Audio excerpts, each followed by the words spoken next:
मीराबाई अपने पूर्व जन्म में बंधुओं एक माधवी नाम की गोपी थी। एक बात सदैव याद रखना, जब तक विरह व्याप्त जीवन में नहीं होगा ना, तब तक ठाकुर जी का दर्शन नहीं हो सकता। ठाकुर जी को जीवन में प्रकट विरह ही करेगा। भक्ति में विरह नहीं आया, ठाकुर जी प्रकट नहीं होंगे। मीराबाई का विरह बहुत बड़ा है। हम लोग सुनते हैं पूरा जीवन उन्होंने विरह सहा। पूरा जीवन नहीं बंधुओं, पूरे एक युग तक मीराबाई ने विरह सहा है। माधवी नाम की गोपी हैं मीराबाई। नन्हे से गोपाल जी अपने द्वापर युग की कथा, पहले पूर्व जन्म की कथा सुने मीराबाई की। ठाकुर जी अपने सब ग्वाल बालों के साथ में आनंद करते हैं। सब ग्वाल बालों के साथ में ठाकुर जी, नन्हे से गोपाल जी खेल रहे थे। मधुमंगल, श्री दामा आदि ये सब, तन सुखा, मन सुखा, धन सुखा, ये सब ठाकुर जी के सखा हैं। बहुत ध्यान से सुनो।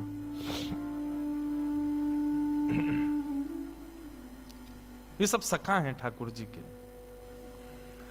एक दिन ठाकुर जी सब ग्वाल वालों के संग खेल रहे थे। सो ठाकुर जी का सखा श्री दामा बीच खेल से ही जान लगो। ठाकुर जी बोले, अरे भैया कहां को जा रहे हो? लाला मैं तो अपनी ससुराल जा रहा हूं। ठाकुर जी तुरंत पहुंच गए श्रीदामा के पास, हाथ पकड़ लियो। बोले, ससुराल जी कौन सा काम है भैया? ब्रजभाषा समझ में आ रही है? देखो भैया, आप सब लोग अधिकतर यहाँ अहीर समाज के लोग बैठे, आप सब लोग ब्रज से ही हो। आपके सब पूर्वज ब्रज के ही हैं। ब्रज भाषा तो समझ में आनी चाहिए, आपके द्वारिकाधीश की भाषा है। ठाकुर जी बोले, भैया ये श्रीदामा जे कौन सा गांव है? ससुराल। श्रीदामा बोलो, अरे बाबड़े ससुराल गांव ना होवे। बोले, तो फिर का होवे ससुराल? बोले, ससुराल होवे ब्याह एवे के बाद में एक नहीं दो घर है, जहां एक तो होवे अपनी मैया को घर, पिता को घर, और एक होवे पत्नी के मैया पिता को घर, वाकू के हैं ससुराल। ठाकुर जी बोले, तेरी बात मेरे पल्ले ना पड़ रही लाला। अरे ससुराल कहा होवे मुझको जल्दी बता। बोले, अरे ससुराल मतलब पत्नी को माय को। ठाकुर जी बोले, पत्नी जी पत्नी कौन होवे भैया? श्रीदामा समझा रो है, अरे लाला तू तो बड़ो भोरो है, नेक बड़ो है जाएगो तो तेरो ब्याह है जाएगो, तेरी पत्नी आ जाएगी। ठाकुर जी बोले, मेरी पत्नी आवेगी? बोले, हम बे, तो फिर मेरो ससुराल कहां है? श्रीदामा बोला, मो का पता तेरो ससुराल कहां है? जब ब्याह होगा तब पता चलेगी तेरो ससुराल कहां है। अब तो ठाकुर जी हट करने लगे। बोले, ना मेरो ससुराल बता, मेरो ससुराल कहां है? श्रीदामा बोलो, अरे अपनी मैया तो जाके पूछ ले, तेरी मैया बता देगी तेरो ससुराल कहां है। ठाकुर जी खेलते कूदते आज घर आए। यशोदा मैया रसोई घर में प्रसाद सिद्ध कर रही है। ठाकुर जी आके गोद में बैठ गए। बोले, मैया मेरो ससुराल कहां है? अब तो जैसे ही मैया ने सुनी मेरो ससुराल कहां है, लाला बोल लो। मैया बोली, लाला ये कहां से सीख आए हो? बोले, आज मैया मैं खेल रहे हो तो श्रीदामा अपनी ससुराल गए हो, तो वो बोलो मैं ससुराल जा रहा हूं, तब से मेरे मन में आ रही मेरो ससुराल कहां है। मैया बोली, ससुराल लाला जब ब्याह जाएगा तब आएगा ससुराल। बोले, जय श्रीदामा कह रहा हो, मेरो ब्याह कब होएगा मैया? बोले, अरे अभी तू बड़ो तो है जा लाला, तू पे मोह दोनों आवे ना। मैं खवाऊं तो खावे, मैं चलाऊं तो चले, मैं उठाऊं तो उठे, मैं नवाऊं तो नहावे। जब बालक बच्चे सब अपने आप अपने कामन को करन लगे, तब उनको ब्याह कर दियो जाए, तब उनके काजे बहू आवे, तब ससुराल होवे। ठाकुर जी बोले, मैया मैं सब काम कर लूंगा अपने आप, तू मेरा ब्याह करा दे, और मेरे काजे बहू लिया। मैया बोली, नेक बड़ो तो है जा लाला, कहां ते लाऊं तेरे काजे बहू? ठाकुर जी बोले, या तो मेरे काजे बहू ला, नहीं तो श्रीदामा अपनी बहू ला रहा हो, बाकी बहू को मैं ले आऊंगा, वो बहू मेरी है जाएगी। मैया जोर से हंसी। बोले, लाला तेरी बात ऐसी ऐसी बात बनावे बैठो बैठो। मैया बोली करा दूंगी तेरो ब्याह, ज्यादा चिंता मत करे। अब तो ठाकुर जी रोने लगे, मैया मेरो अभी ब्याह करा, अभी ब्यावे जाऊंगा मैं, तो अभी ब्याह करूंगा।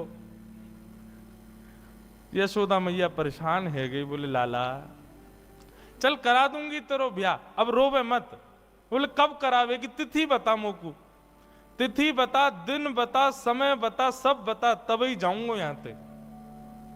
यशोदा मैया तो ऐसी परेशान भाई। ऐसे हमारे नन्हे से गोपाल जी बहू की और ससुराल की आस में बैठे। श्री दामा को ब्याह माधवी गोपी से भयो, माधवी सखी से भयो। माधवी आज श्री दामा माधवी को लेने के लिए ससुराल गए।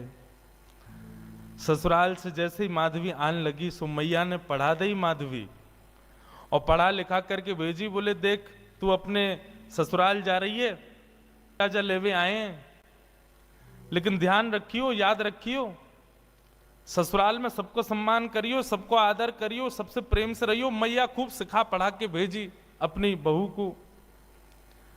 लेकिन तेरे पति को एक सखा है, वाको नाम कृष्ण है, बस वहां से सावधान रहियो। चो मैया वहां से सावधान क्यों रहूं मैं?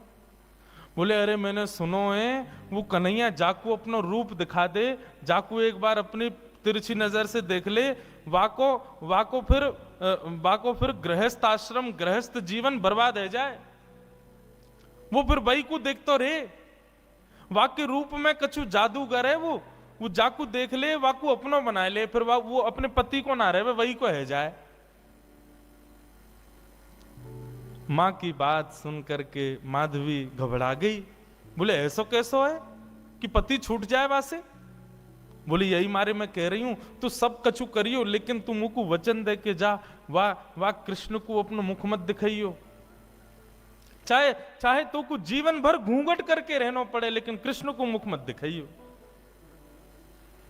माधवी बोली मैया मैं वचन दे के जा रही हूं, वह कृष्ण को मुख नहीं दिखाऊंगी।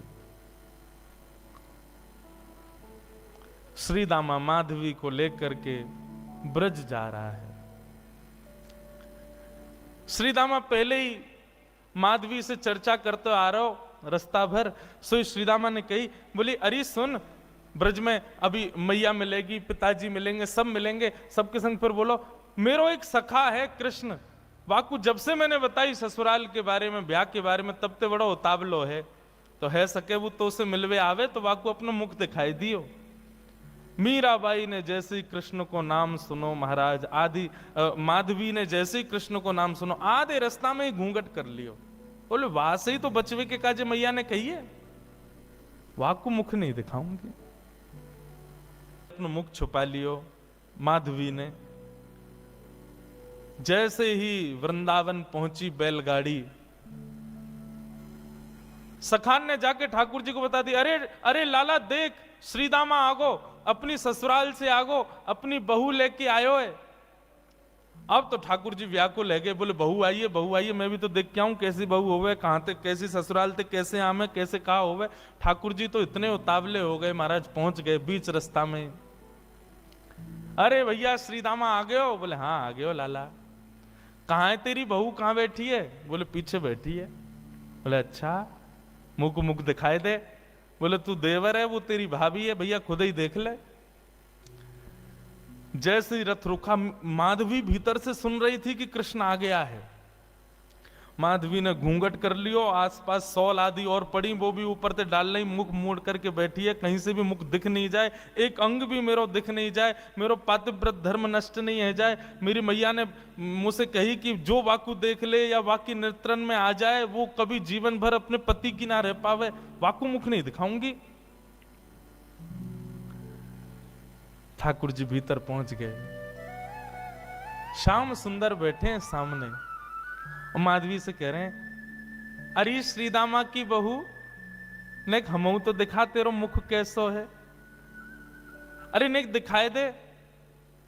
मेरी मैया ने तो, मैंने तो मैया से कही मैं श्रीदामा की बहू ले जाऊंगा, मैं तो तू को ले जावे वारो, लेकिन मैया ने मुझसे कही है कि वो मेरा ब्याह कराए देगी।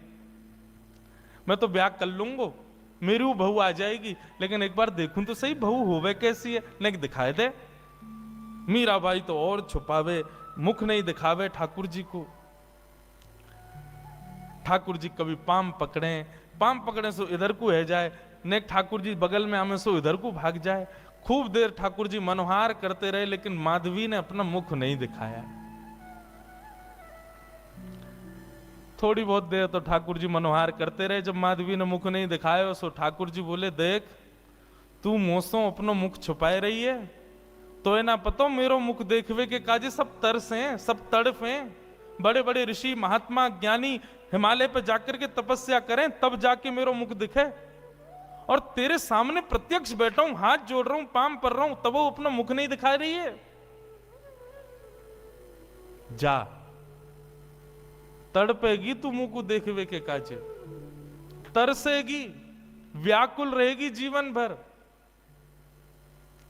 माधवी ने मानो ऐसा इशारा किया कि मोह देखवे की जरूरत ना है, मोह तड़पवे की जरूरत ना है, चले जाओ यहां से। ठाकुर जी निकल के बाहर आए, बोले अरे श्रीदामा, मोह तो लगे तेरी बहू भेड़ी दिखे, बाकी आंख कमजोर, बाकी एक आंख ते काणी है। श्रीदामा बोलो नहीं तो। बोले तो नाक टेढ़ी है, बोले नहीं तो। बोले होठ कटे हुए हैं, बोले नहीं तो। बोले दिखाई ना रही, ऐसे मुंह छुपा रही है जैसे कितनी कुरूपणी है। कोई बात ना श्रीदामा, मेरी बहू आवेगी, मैं तो को नहीं दिखाऊंगा, ले जा अपनी बहू है। माधवी चली गई, अपने घर आ गई। लेकिन बंधुओं, गोविंद दामोदर स्तोत्र में कहते हैं ना, ग्रहे ग्रहे गोप वधू कदम्बा, सर्वे मिलित्वा समवाप्य योग्यम, पुण्यानि नामानि पठन्ति नित्यं, गोविंद दामोदर माधवेति।